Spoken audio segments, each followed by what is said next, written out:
Bonjour. Alors, on va continuer la série d'exercices qu'on a commencé la dernière fois. Donc aujourd'hui, on va parler des trois types de récepteurs en circuit, en courant alternatif, à savoir le conducteur ohmique, ça veut dire purement résistif, et le conducteur le récepteur sylphique, ça veut dire concernant les inductances. Et enfin, on va attaquer les conducteurs purement capacitifs, ça veut dire concernant les condensateurs. Donc on commence par le premier exercice. Qu'est-ce qu'il dit? Il dit un radiateur électrique de puissance 2000 watts est placé sous une tension 230 volts 50 Hz, de fréquence 50 Hz. On nous demande quoi? On nous demande de calculer l'intensité appelée et sa résistance. Puis on va voir comment ils sont les courbes tension et intensité. Et par suite définir le déphasage entre ces deux tensions et enfin déterminer le facteur de puissance. Donc on a une résistance pure, donc le générateur, notre générateur qui est alternatif, donc il va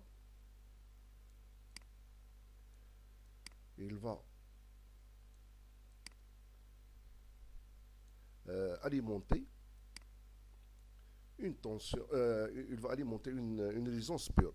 D'accord? Donc,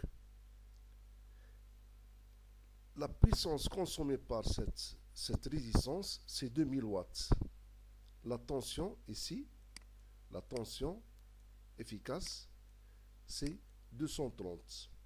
Bien sûr, ça c'est une résistance pure. Qu'est-ce qu'on peut dire? On sait que la puissance dans ce cas, pour une résistance pure, est égale à la tension efficace fois le courant efficace. D'accord? Ce qui veut dire que le courant efficace est égal à la puissance sur la tension. Si on fait l'application numérique,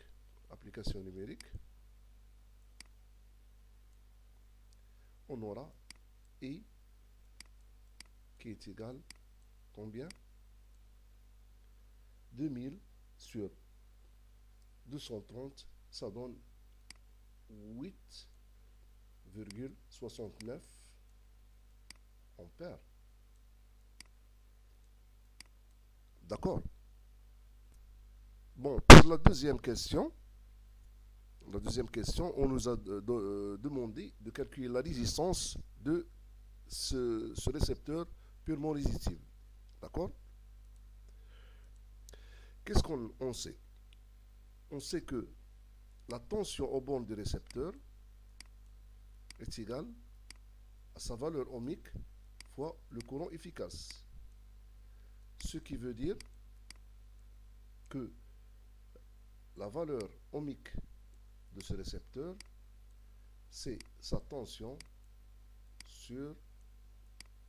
efficace sur le courant efficace. Si on applique ça numériquement, on va avoir 230 sur 8,69, ça va donner 26,46 quoi? Ohm, bien sûr. Ohm. Ça, c'est la question, la réponse à la question 2. En ce qui concerne les courbes des tensions et d'intensité, on sait que un récepteur purement résistif, la tension, il varie de la même façon que le courant. Ça veut dire qu'ils sont toujours en phase. Un maximum de la tension, il correspond à un maximum également du courant. Ça veut dire quoi? Ça veut dire, comme on a dit, qu'ils sont en phase. Donc, si on veut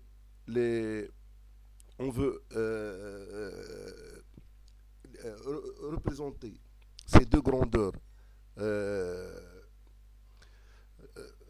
sous forme de vecteur, on va avoir la forme suivante.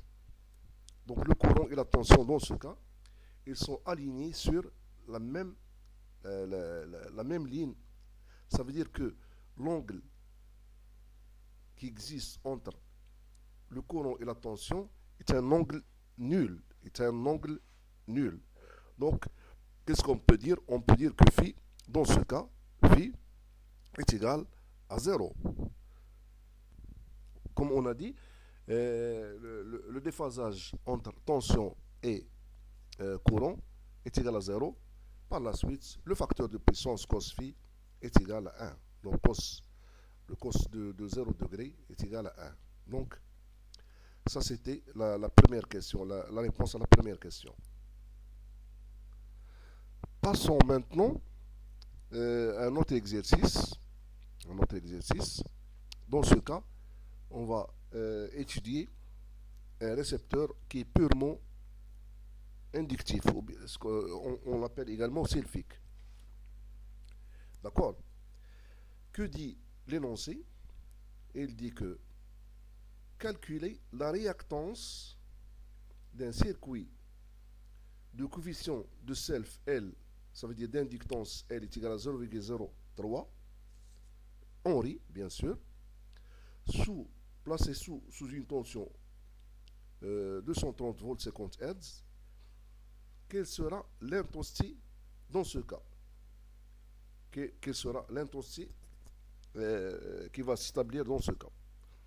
D'accord?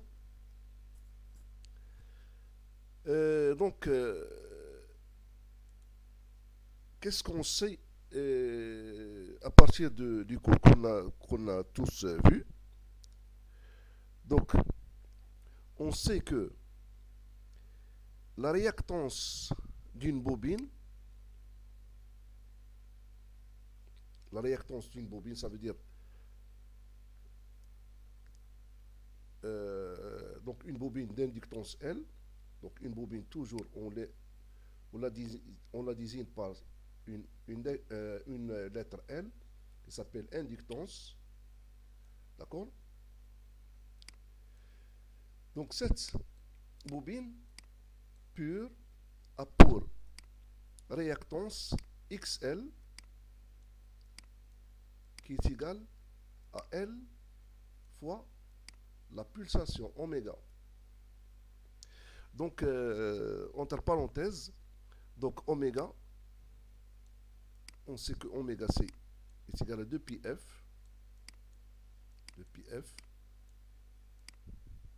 D'accord? Et pour ce cas-là, F, c'est 50 Hz. Donc 2 fois 50, c'est 100. Et P, c'est 3,14. Donc, on va prendre oméga comme 314 radians par seconde. Donc, parce qu'on va avoir besoin de cette pulsation dans les exercices qui vont venir. D'accord. Qu'est-ce qu'on peut dire? Donc, XL, ça veut dire la réactance, dans ce cas, est égal combien? Est égal à 0,03 Henry fois la pulsation. Donc, si on fait ce produit-là, ça va nous donner 9,42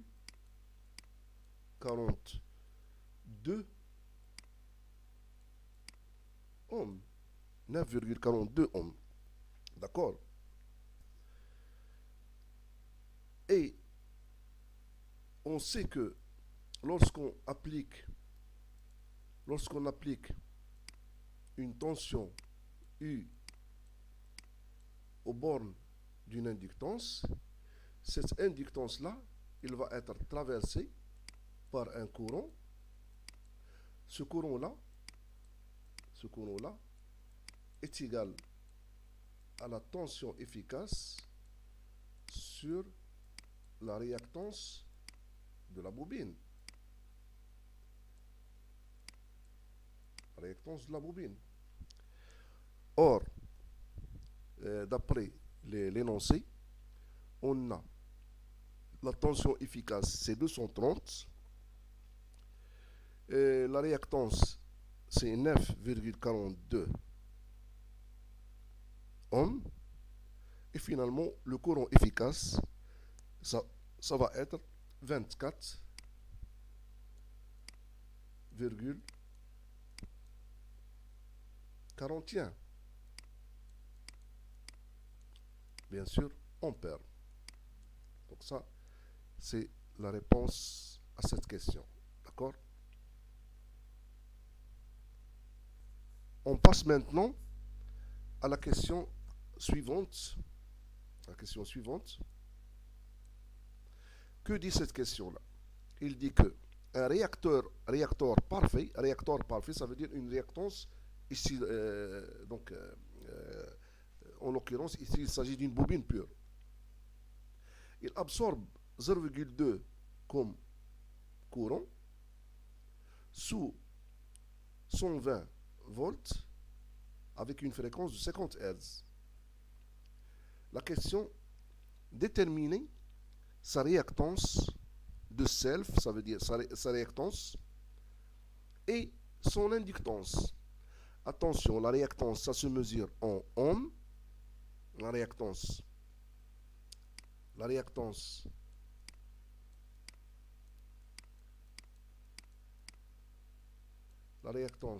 c'est en ohms. L'inductance, c'est en Henry.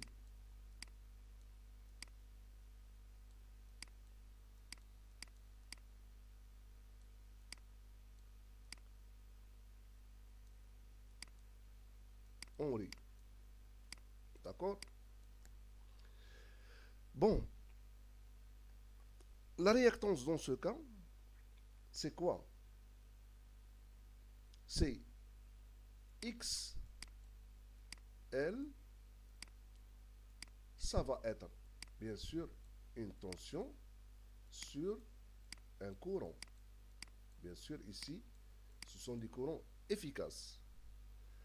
Donc, si on divise 120 par 0,02, donc ça va donner 600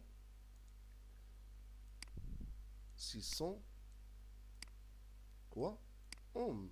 600 ohms. Donc c'est ça la réponse à cette question. Donc on a déterminé sa réactance. Bon, maintenant,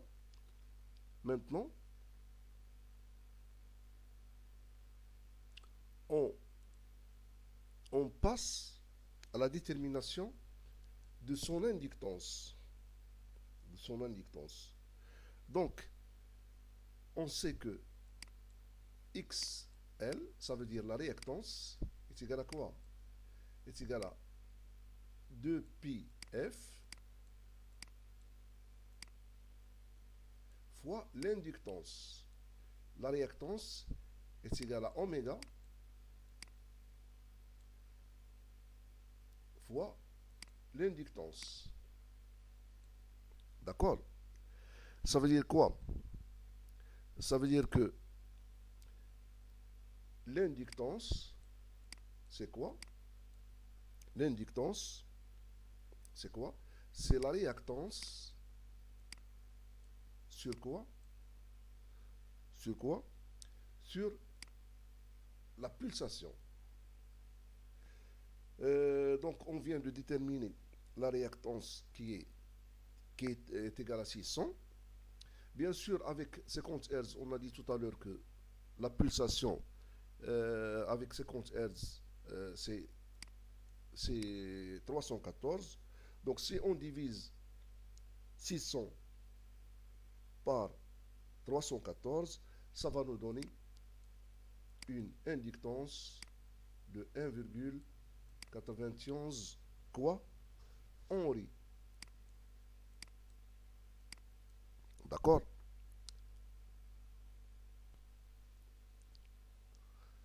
Bon, l'exercice, toujours dans cette série d'exercices sur les, les récepteurs dans les circuits à courant alternatif. Donc, il s'agit ici, en l'occurrence, d'un récepteur qui est purement inductif, ça veut dire une inductance. Donc, on lit l'énoncé de la question suivante. Une bobine de résistance négligeable placée sous 230 volts absorbe un courant de 5 ampères. Son inductance, elle, c'est 0,28 Henri. Quelle est la fréquence du courant? Donc, la question, quelle est la fréquence du courant? Donc, on pose les données qu'on a. On a la tension au bord de la bobine est égale à la réactance de la bobine fois le courant qui traverse la bobine. Ça veut dire quoi? Ça veut dire que XL, XL c'est la réactance de la bobine, c'est oméga, ou bien c'est 2pi F fois L, qu'on va multiplier par le courant. Ce qui va nous donner une fréquence sous cette forme-là, qui est égale à la tension sur 2pi fois L fois I.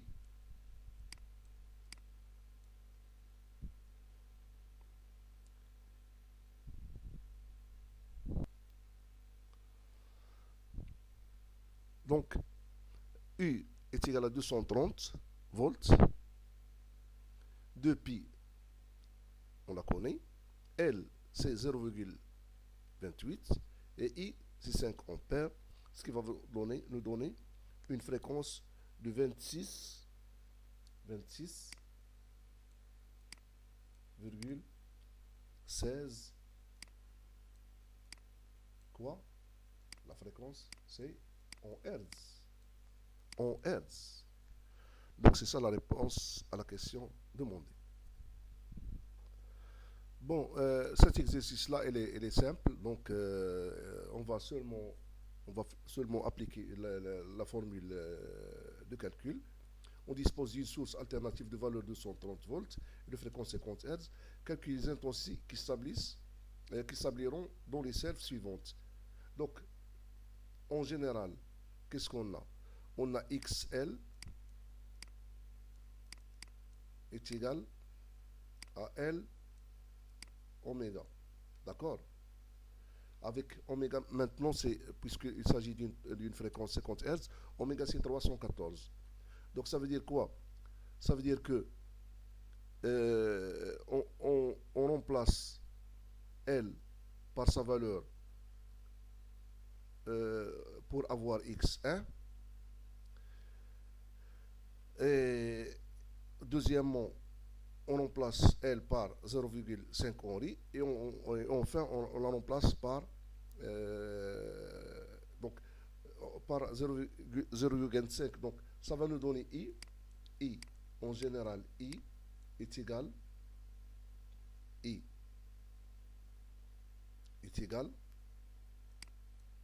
est égal à quoi?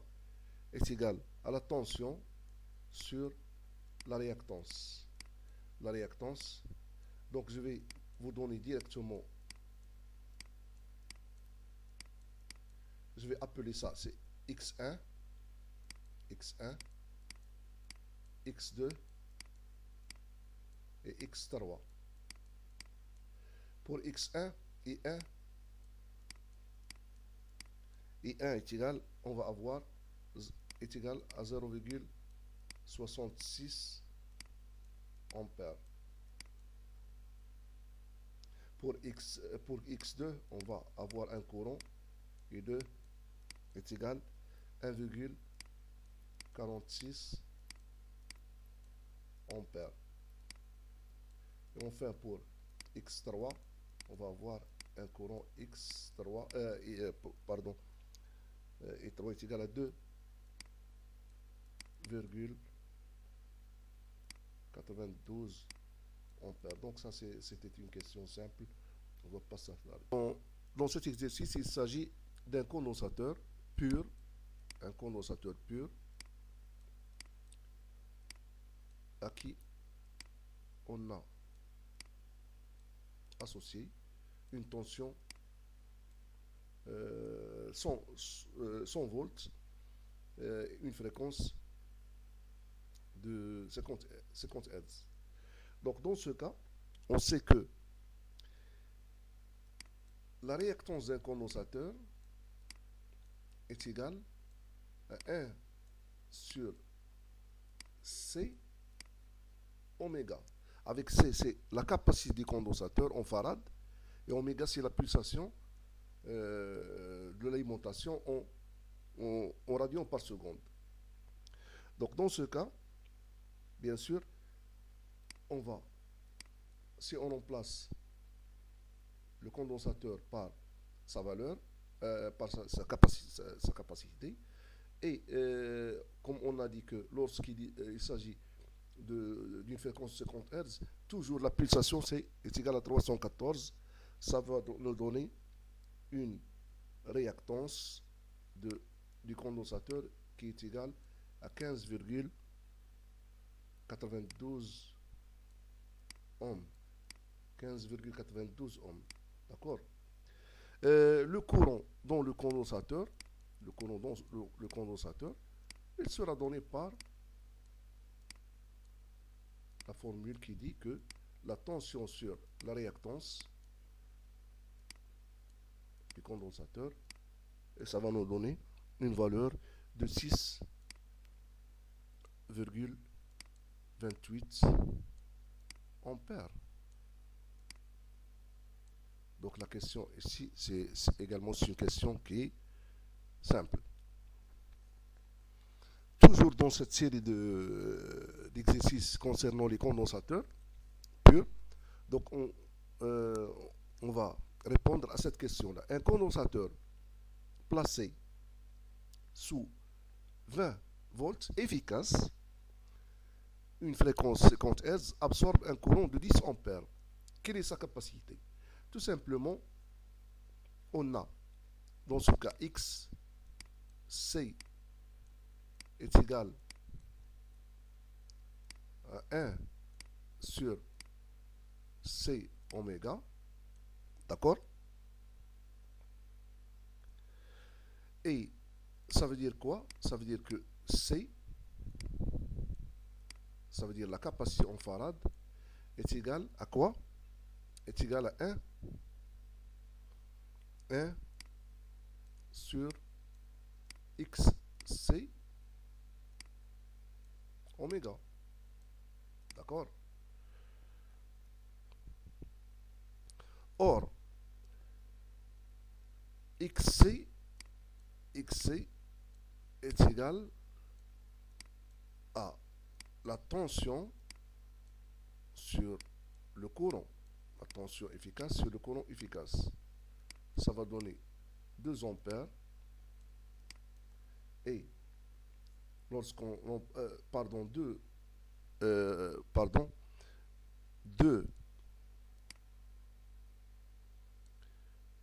ohms, c'est une réactance. Son unité de mesure, c'est l'ohm. Et par suite, C, si on remplace C par si on remplace XC dans la formule avec, on a dit que oméga c'est 314 et c'est deux ohms, ça va nous donner une capacité de 1592,25 microfarads. Donc ça c'est la question. On passe à la question suivante. On passe à la question suivante. Quelle tension efficace faut-il appliquer au bord d'un condensateur de capacité 80 microfarads pour que l'intensité efficace soit 8 ampères? La fréquence, bien sûr, c'est 50 Hz. Donc, qu'est-ce qu'on fait? On calcule tout d'abord XC. XC, c'est 1 sur C oméga. Ça va nous donner quoi? On a oméga 314, C, ça va donner quoi? Une valeur de 39,80 ohms. Donc, la tension dans ce cas, UC, c'est XC qu'on vient de trouver, fois I, efficace donné par l'énoncé. Donc, et qu'est-ce qu'on va voir? On va voir que cette tension-là doit être 318,4 volts. D'accord? Ça, c'est une question également simple. Donc, on passe à la question suivante. Qu'est-ce qu'il dit la question? Il dit qu'on a un condensateur de capacité 20 microfarads sur lequel on a appliqué une tension efficace de 120 volts et on a constaté que le courant que le parcours c'est 0,377. La question qu'on nous demande, c'est quelle est la fréquence de ce signal, de l'alimentation bien sûr. Donc on a XC, ça veut dire la réactance du condensateur XC est égale à quoi? Est égale à la tension sur le courant.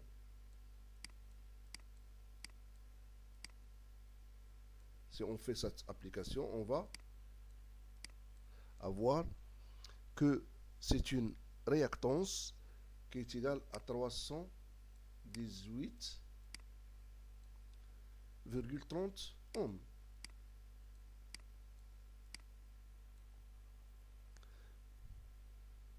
F, comme on a vu fait un autre exercice, F c'est 1 sur 2pi C fois XC.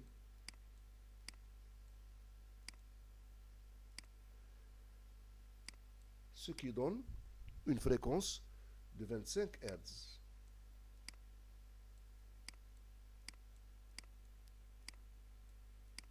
D'accord. Donc on va conclure par cette série d'exercices, par cet exercice qui est simple. Donc qu'est-ce qu'il dit? Il dit qu'on dispose d'une source de tension efficace de 230 volts avec une fréquence de 50 Hz. On veut calculer dans chaque cas le courant qui va traverser le condensateur qu'on utilise. Donc on a ici 3 condensateurs. C'est simple. Donc ici c'est c'est une question simple. Donc on a x1, x1 est égal à 1 sur C1 oméga, ce qui veut dire que x1 est égal combien?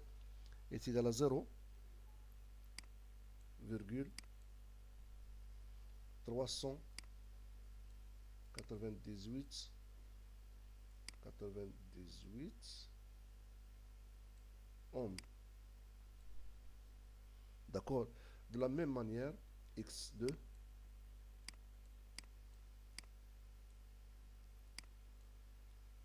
avec 200 microfarads, x2 est égal à 15,92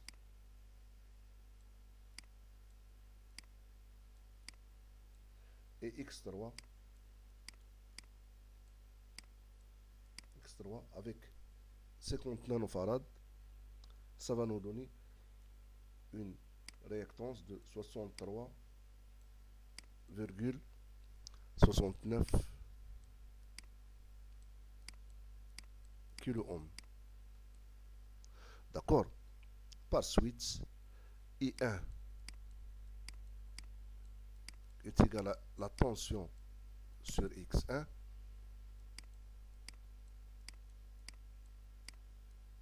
ça va nous donner un courant de 575 ampères. Avec la même, de la même manière, on va avoir un courant I2 qui est égal à 14,44 ampères et un courant I3